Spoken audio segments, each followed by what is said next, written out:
Hello. How you doing, guys? I did not get a chance to say this to you guys yesterday because I was so wrapped up in covering week 7 of Signed Comics. But happy Valentine's Day! I hope you guys all had a great Valentine's Day with your loved ones. I had a surprise on my Valentine's Day. Um, what it was is that I got a gift of sleeping in. Miss Stippling and I had been talking the night before, and she was like, "How it's like I want to get up early and do some overtime." And I go, "Oh, we can try that, but you're not a morning person. If I try to wake you up, you get grumpy, so I just don't do that." But she asked me, she goes, "Well, try to get me up anyway." I'm like, "Okay." So normally, what it is like the dog wakes up around 6:45, 7 o'clock. I need to pee. Well, I wake up when the dog starts crying. And so I'm the one that takes the dog outside. Um, but I dog started to cry Friday morning, and so I just nudged her, and she got up. She got up with the dog and let me sleep in. So that was very nice. And so I went downstairs. I think it was around my morning break, and there's a Valentine's Day present sitting on the counter in a big box. I'm like, okay, she got me a Valentine's Day gift. Looks like she went a little overboard.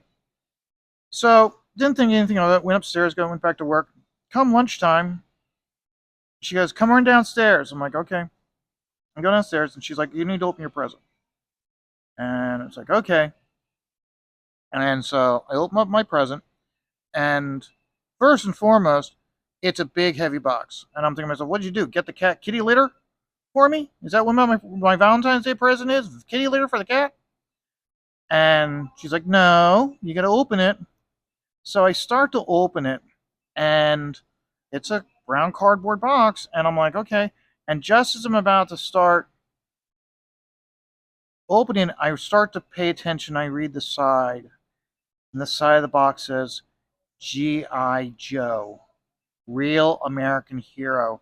And I'm like, oh my god, it's the omnibus by 3DR. I already knew what it was. It was the remember how they did the omnibus of all the GI Joe packaging art. That's what it was. So I was all excited. I hadn't even gotten to the book yet, and I knew what it was, and I was like, "Arr!" And I'm going, "Arr!" I'm like with both fingers. I'm going, "Oh, look at that!" And she's like, "Jesus fucking Christ! I thought I'd blacked out everything on." Nope, she didn't. So that's what I got for Valentine's Day present. I was like, "Oh, you're like, wow!" And like, it dawned on me some of the biggest gifts I've ever gotten were on Valentine's Day.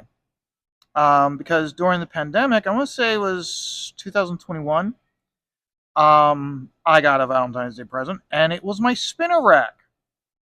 So it was like, oh wow. So and everybody who sees me stream, you see that sitting right behind me. That was my Valentine's Day present. So I'm getting like the biggest gifts for Valentine's Day. Which it's funny, I don't get them for my birthday or Christmas, but I get them for Valentine's Day. But I mean, no, I spent the rest of my lunch. In fact, she had to make me eat lunch. I didn't even want to eat lunch. I was just like, I want to go through this book. And I gotta tell you something, guys. Oh, the packaging art is so good, and this book is it gets probably the best image you can get of the packaging art, and it has like written inserts, excerpts throughout it, so you can read about it. And apparently, like there is how they did the artwork was they had on transparencies so they could provide that it was like the best quality artwork at the time, that they just hand it to these transparencies to of the artwork of the characters to licensees or licensors for making the product of GI Joe, whether it be a coloring book or a book series, whatever it was for the artwork, and really liked it. Very, and I'll tell you something. I wish I'd had this book back when I was learning how to paint, I really understand how it's like. Yeah, you just put some like okay. So let's say this is Snake Eyes, and it's like yeah, you just put a purple for the shadow for the where the backlighting is. Just put a strip, and you can tell it's just like that. A stroke of purple paint is all it needed. You didn't have to do a lot of blending. And it's again, I look at where it's like I tried to blend so much with when I was learning how to paint and looking at this packaging art, and it's like no, you didn't really need to blend too much, and you just basically need to put your base coat down and then strategically place your highlights and darks over the transparent base coat. And so I really, I again, I may probably my years, my age, by looking at it, like if I started to, if I was learning how to paint, I go back to really start try to paint with acrylics. I'd be a much better painter with acrylics using this book as a guide and a reference. So I think what I'm probably going to do is because they had it set up by GI Joe through the years, and so you had the first year, then the second year, like Generation One, Generation Two. What I'm probably going to do is I probably will do a second series of videos going through each year. So because there's no way you can do the whole thing. But one thing that was really neat also was I didn't just get the book itself. I got all of the plates. They had a nice big series of plates, and the way they had it set up was when they did the crowdfunding, there was two sets of plates. One set of plates was the editor's choice. The other set of plates was the backer choice. And it was again, I looked at it and like that's really cool because you got two different sets of plates, which was really nice.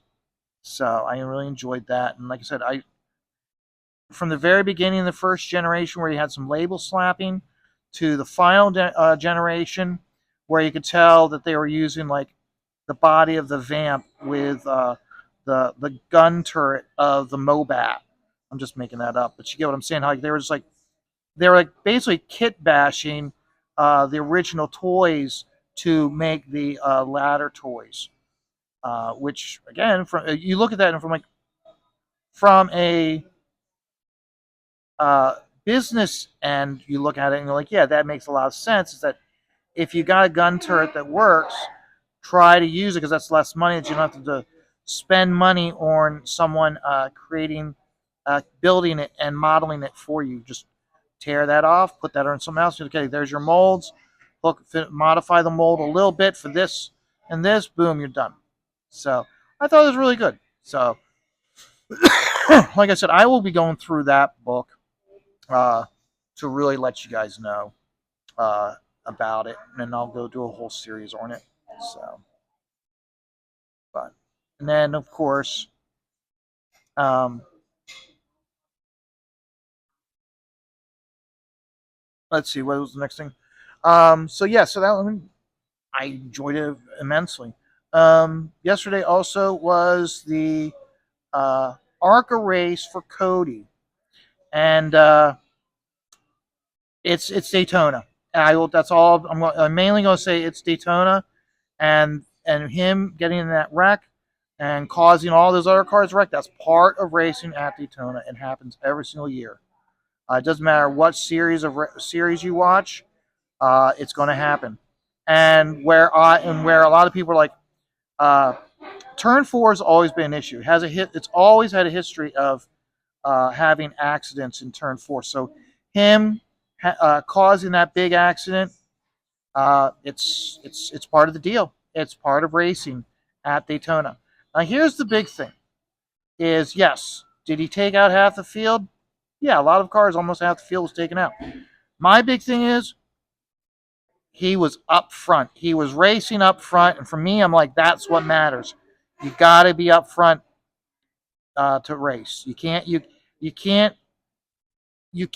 won't learn how to be aggressive, how to take those aggressive moves, riding around in the middle or back of the pack, or at a regular race, just waiting for the attrition and to move up in point and standings for a race based on attrition. You gotta be up front, mixing it up with everybody, so you can get better.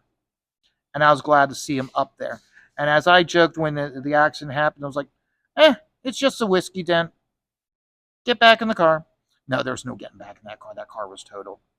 But again, he set out and he achieved his goal, which was he got into the race and he got laps on the track.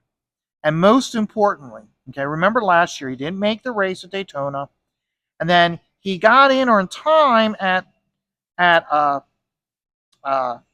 Phoenix, and then he got kicked out of the race because he didn't have any points. Regardless of him being in a wreck, okay, yes, he was in a wreck. He finished at the tail end of the standings. The important thing is, though, is he has points. It doesn't matter whether it's 1 point or 5 points. He has points, which means it's going to be much harder for them to kick him out of the race at Phoenix because he has points. He's going to be in that race at Phoenix. So Phoenix is going to be the 7th of March, which is I think it's 2, maybe 3 weeks from now. And more importantly also is he signed a deal that he is going to be racing in the Truck Series for Frankie Muniz. We all know Frankie Muniz from Malcolm in the Middle. Okay, he is racing full time. He's dedicated, and part of that dedication is he's been impressed with Cody's performance last year. That Cody is going to be racing in the Truck Series at specific races. Okay, so this is a big deal for Cody. Really gets a chance for him. As Cody said, if he he wasn't expecting to set the world on fire last year with ARCA, and he's not going to be expecting to set the world on fire in the trucks this year.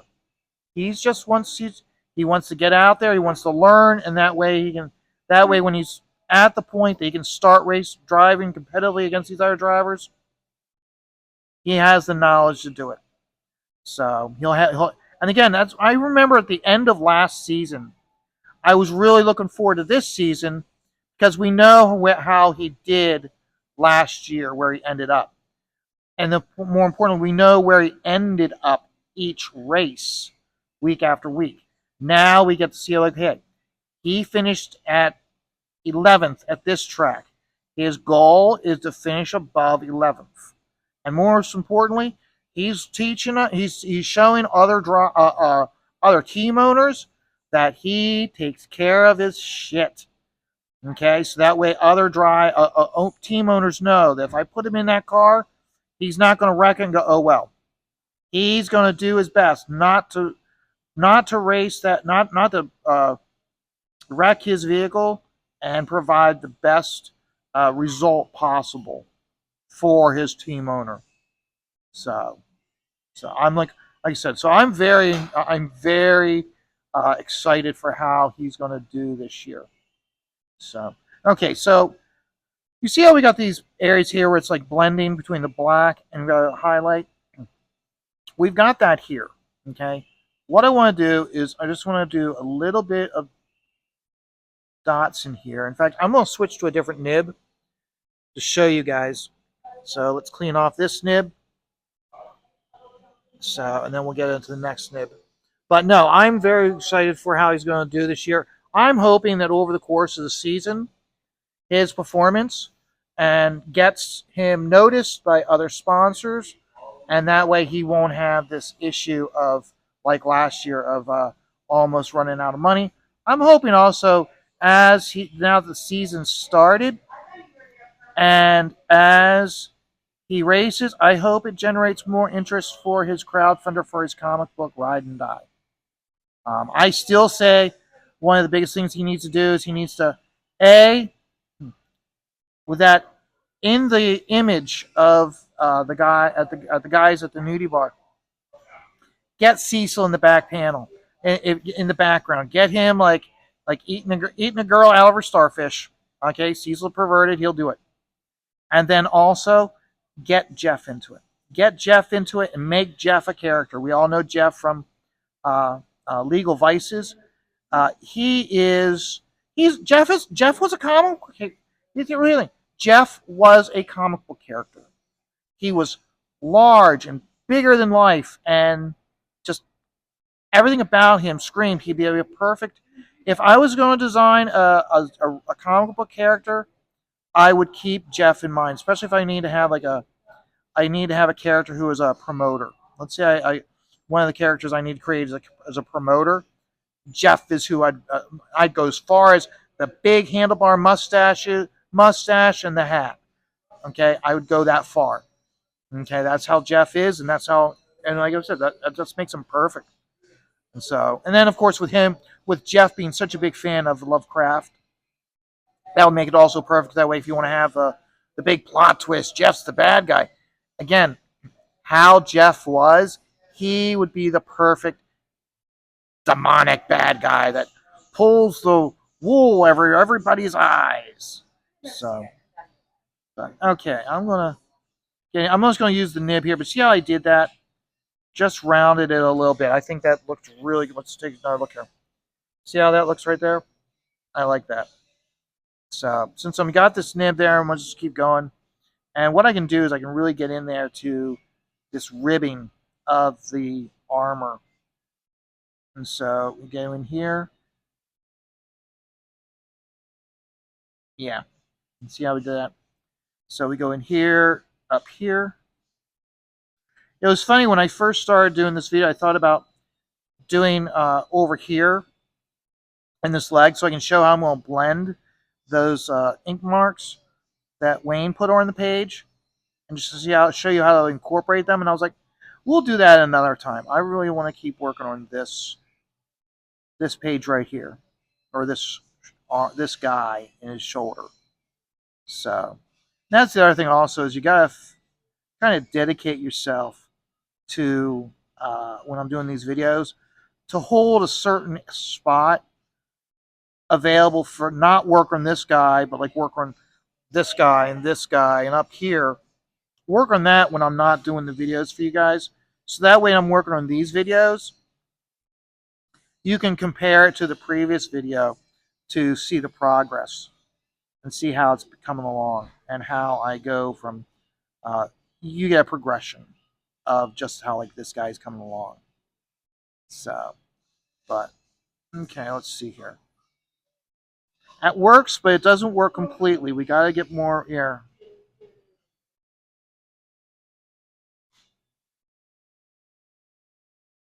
And I think I should actually go all the way over to here. Oh, I see. So, yeah, that looks better. Yeah, that works. And then, okay, so this is going to be dark here. So that works. So we can put this part right here. And then just go straight up. Yeah, this is the thing that's like, I've got to really focus because of all this detail here, which normally I don't draw this much detail into something. So, but then also the what can happen sometimes when you're doing this is you will lose. It gets muddled. All this detail, it just all blends in and gets muddied. So you gotta be careful. So, and last thing I want to talk about, I'm not going to talk about too long, but I listened to this morning. I listened to John's Longbox Clobbering Time, where they're talking about Doctor Doom versus Lex Luthor. And initially, it was Doctor Doom would take Lex Luthor easy, but then as they got talking, it came down and they agreed to how I was going to present it, which is Lex Luthor has the superior intellect and mastermind. I look at it this way: where you know how the one phrase that comes out a lot these days is 4D chess. Okay, Lex Luthor is the embodiment of 4D chess. Um, you like he is always working every single angle, and it doesn't matter whether it is dealing with Superman or whether he's dealing with his secretary or whether it was an interaction he had with some bully when he was in fifth grade. Okay, let's take that bully in fifth grade. Okay, he interacts with that bully. Okay, he's already at fifth grade. He's already playing 3D chess with that bully and manipulating him for the rest of his life. So that way, when that bully, as a grown adult, 20 years later, is doing something, here he's being manipulated by Lex to do his bidding. And he doesn't even know it. And Lex does that. He'll take somebody from five, and he'll, like, whether through actions he does, he knows, okay, this is how this person's going to react to it. If I'm doing this, even though I'm not directly involved in this guy's life, I know this is what his result's going to be. Think about it this way: his brain runs through scenario. I look at where it's like he's autistic. Lex Luthor is autistic if he's at high level at 3D chess with everybody's lives. Okay, where he can, like, take something and manipulate them, and he knows what the outcome's going to be because he's in his brain. He's run through every single scenario of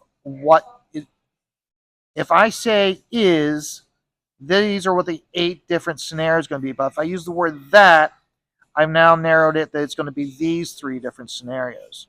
So when he speaks to someone, he will use specific wording to get the outcome he wants from them. I think about the TV show Person of Interest, and they had an episode where the machine has them all taking part in a specific mission, and they're in a scenario where they're not going to make it and they're going to all die, and the machine keeps running through the exact same scenario for them to survive the mission.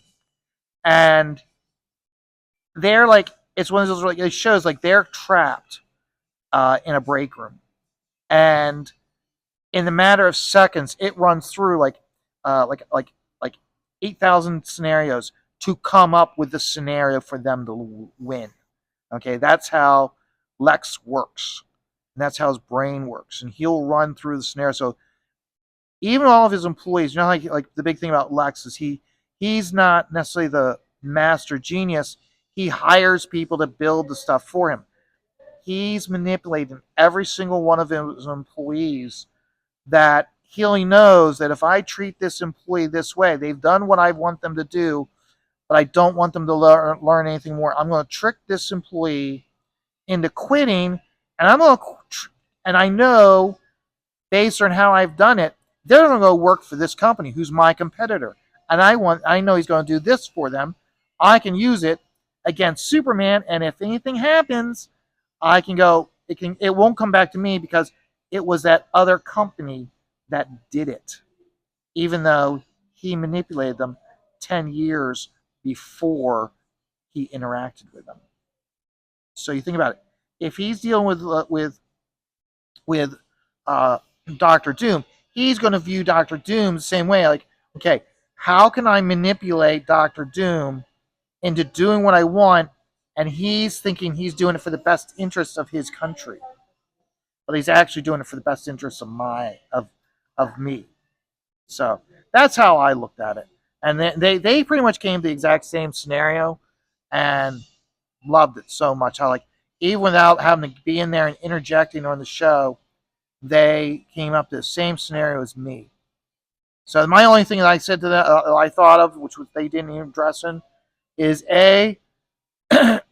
he is a level of autism. Think about how, like, they did the TV show Numbers, how the kid who was autistic, and how he could, like, view numbers, and they'd show his brain, and they'd show him look at something, and boom, boom, they show all these diagrams of all these mathematical equations on the screen, and that's basically visualizing what's going on in his head, and then he kind of comes up with the solution, so you understand why he was able to come up with the solution right there on the spot.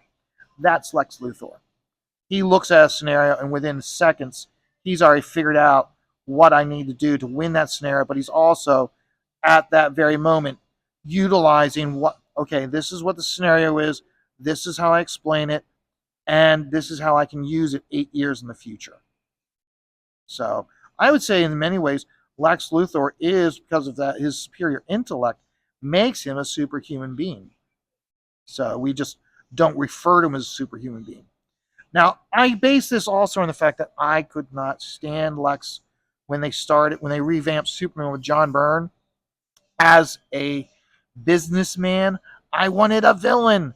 But over time, I've come to the conclusion that he works best as that untouchable villain who, even though the superheroes know he's evil, to the average person, he's not evil at all.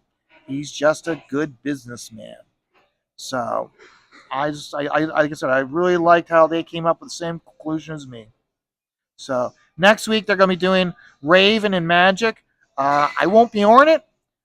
Personally, I would go with Raven, specifically because while Magic, Ilyana, while she was raised by the devil, uh, you have to keep in mind, Raven is the daughter of the devil, which I look at one of those where it's like, it's in her blood.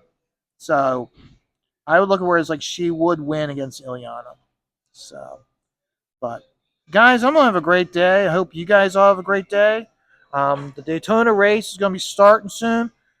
Even if you're not a race fan, the Daytona race is a fun race because of the angles of the cars. Makes them look like they're going faster than they actually are.